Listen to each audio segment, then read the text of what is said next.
Greetings and thank you for stopping by my channel. Today is Thursday, October the 17th. I'm your conductor this evening, Musical Weapon. Welcome to Gaming Symphonics. Well, today has been an interesting day, I can say for sure. Today, Microsoft has decided to present what is called, what they called was the Xbox Partner Preview Showcase. They had over 15 games to showcase today. Some of them we were getting a second look at, and others we were getting a first look at. I want to briefly go over these games. Just a quick once over, just to give a quick breakdown of which games that they showed, and my general opinion about each games, just briefly. So without further ado, let's start with Remedy Entertainment's DLC expansion for Alan Wake 2, which is called The Lake House. It appears, which I did not know, it appears to be exclusive to the deluxe edition, whether it's digital or the physical disc.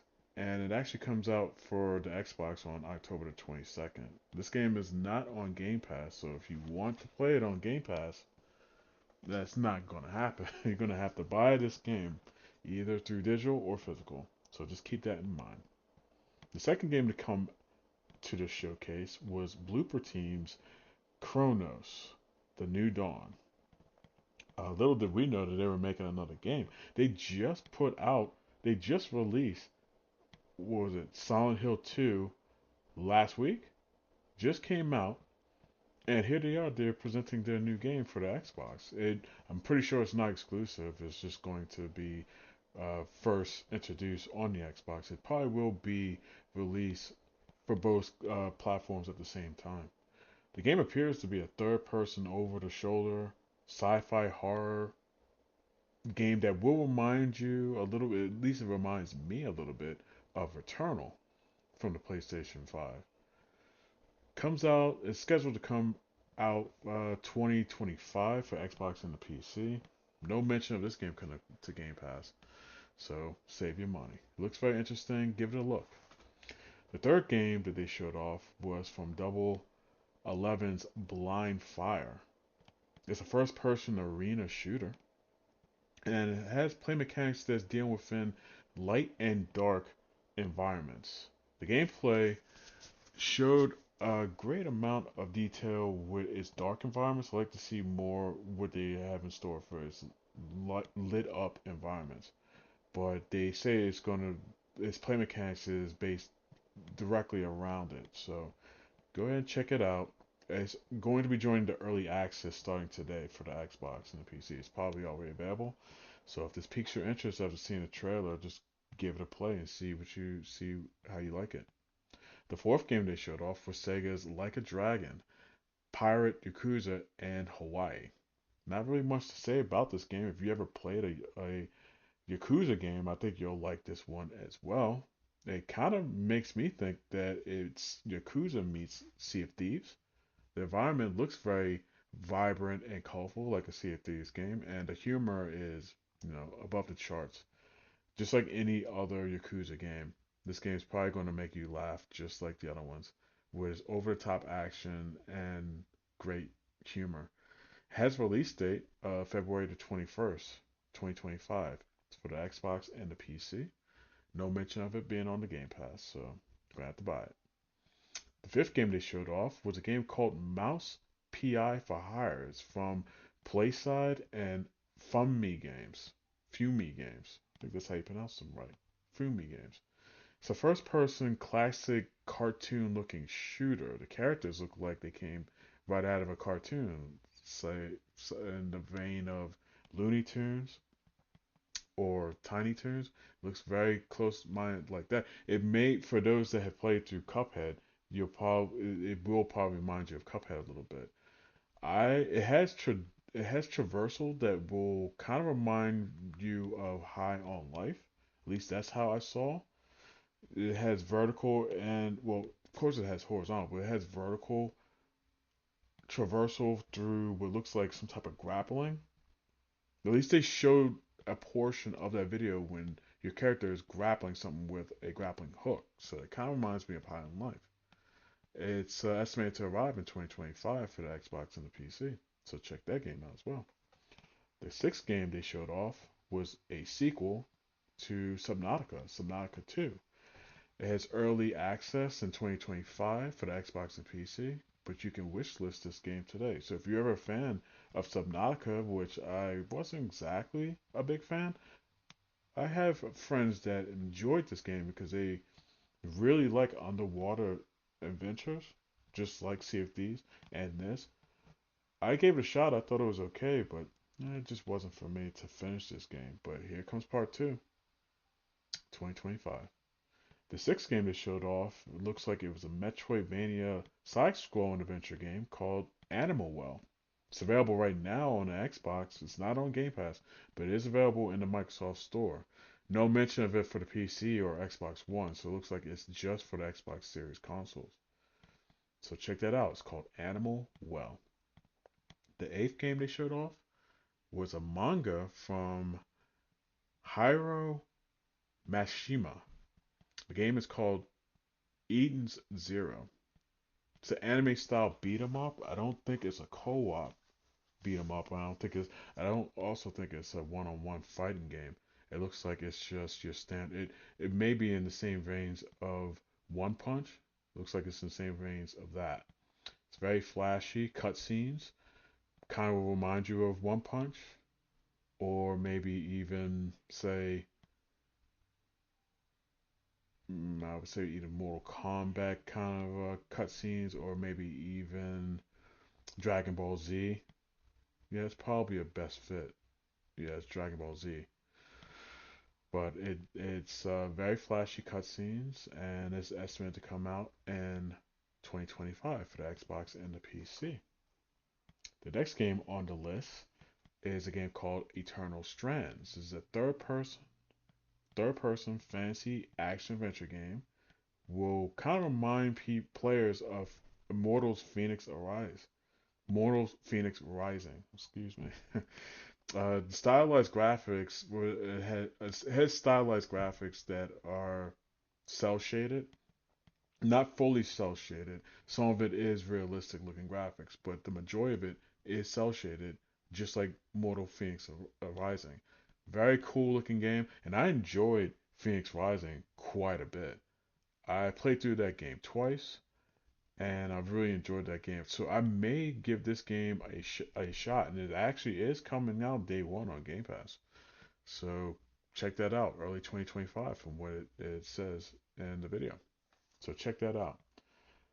The next game is from Bell Rings Games, Mistfall Hunter. It's called Mistfall Hunter. It's a third-person soul-like fantasy adventure slash extraction game. Kind of will remind you of Elden Ring meets Demon Souls. It's not bad. It's not a bad combo, and I love Demon Souls. This game looks pretty cool. It's estimated to arrive in 2025. You can wishlist it today if you so choose, and it has a range of different warrior classes and wizards. So give this game a shot. That is Mistfall Hunter. The next game is an indie game called Wheel World. It's a third-person racing game on a bike.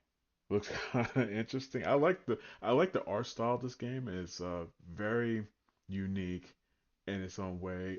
You can customize your bike to have like very silly looking cosmetics. I'm not entirely sure if this cosmetics is affecting the gameplay in any way because you can make your bike look really silly. That may or may not affect the speed, or it might just fully be cosmetic only. But it does come out in 2025 for the Xbox and the PC. It also arrives day one in the Game Pass, so you might want to check that out. It's called Wheel World. The next game it's a horror game. It's a first person horror game from Kinetic Games. It is called Phasma, Phan, Phasmorphia. Sorry. Phasmorphia. And it comes out Actually, yeah, it comes out only for Xbox Series consoles here because it came out for the PC back in 2020. It has a number of awards that it won. Let's see, best co-op game, best early engagement, best debut game, best horror game 2020. It has a bunch of awards under its belt, and here it comes for the Xbox Series consoles, Xbox One, Xbox Series S and X. No mention of it going to Xbox One. The next game is from Permanent Way Entertainment and Midway. The game is called The Legend of Babu. It's a over-the-shoulder third-person fantasy adventure game. Kind of reminds me of Kindred Bridge of Spirits graphically, only that you're playing a male this time instead of a female. The graphics is contemporary colorful graphics, which you would see on the Switch, but it looks very clean. Characters look very animated and fun to play with. It could be kind of cool.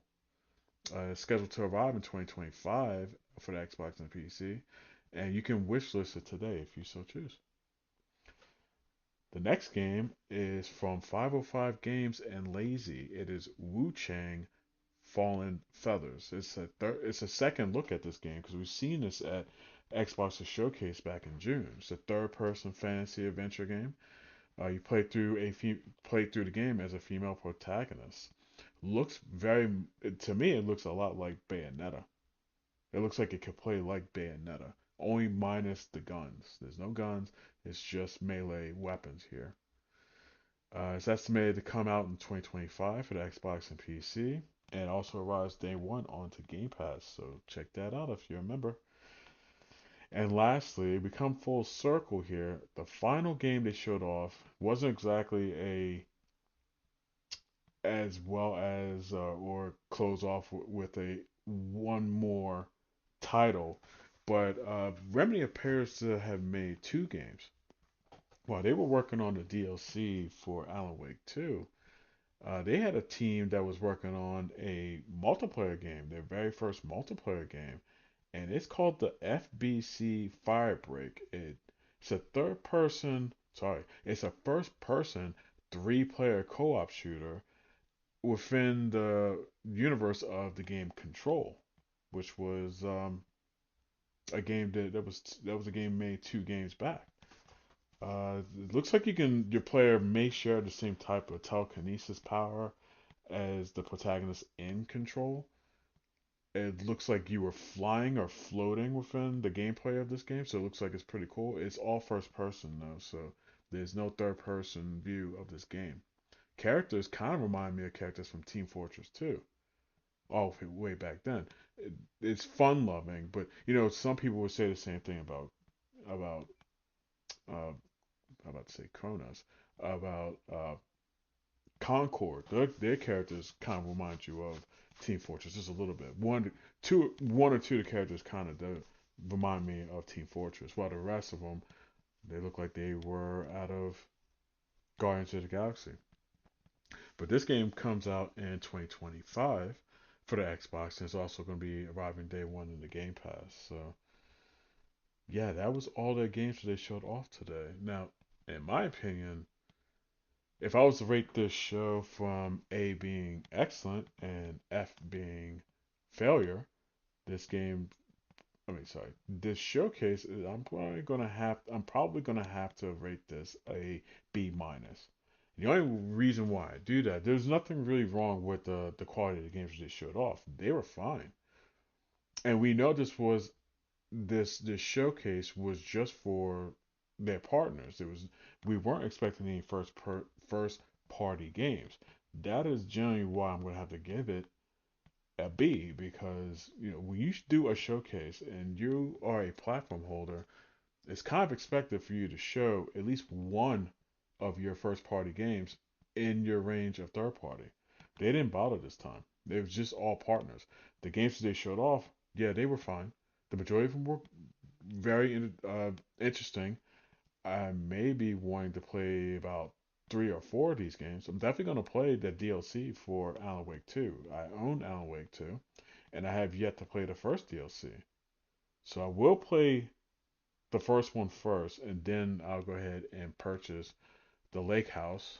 Uh, well beyond the 22nd. I have no need to buy it right now, but I will be picking that up, and I'm kind of interested in that Wheel World.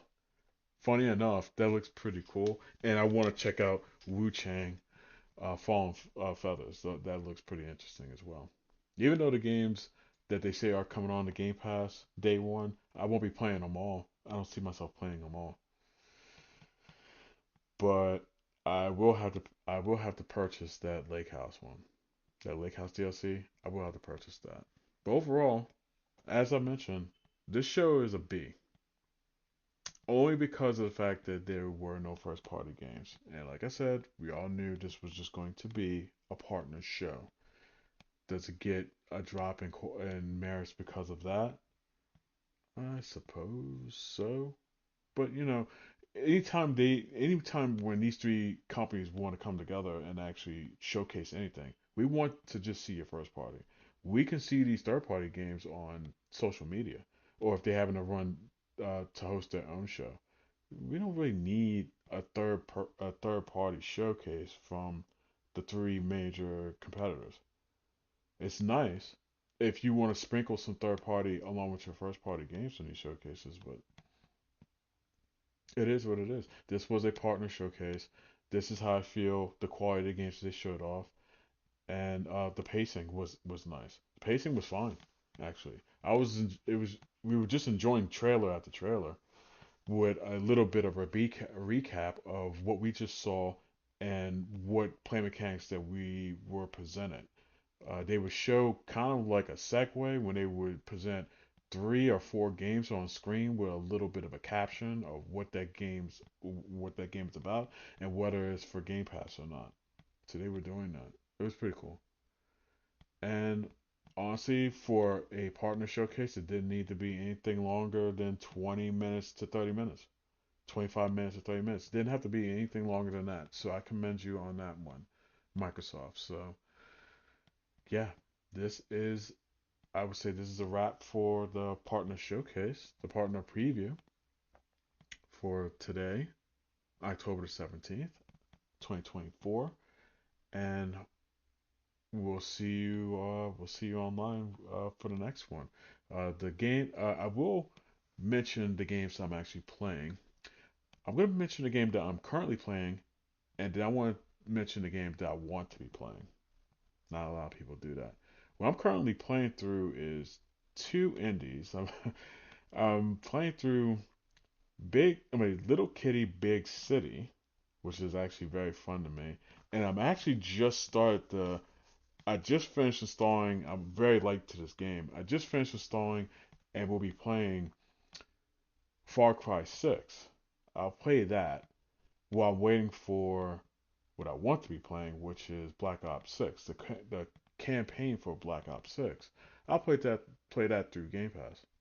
Would I want to be playing through the PlayStation? Well, I do want to check out that Lego Horizon game. I believe that is next month. And I do want to check out Silent Hill 2. Now, I don't have access to Silent Hill 2. I did not buy Silent Hill 2, but I do plan on checking that game out. Either through a friend of mine or I will just play it at my office. But yeah, that's pretty much what I'm playing right now and what I want to be playing. So, in that regards, thank you for listening and thank you for listening to me. If you like what you heard and would like to stay connected with me, please like and subscribe and leave a comment. I promise to answer as many comments as I can because I want to be one with the community and I want to be part of this community. So, thank you for welcoming me into your living room or your ear holes and listen to me talk off. But thank you and enjoy your night and we will do this again. I am Musical Weapon, cutting you with my cliff notes.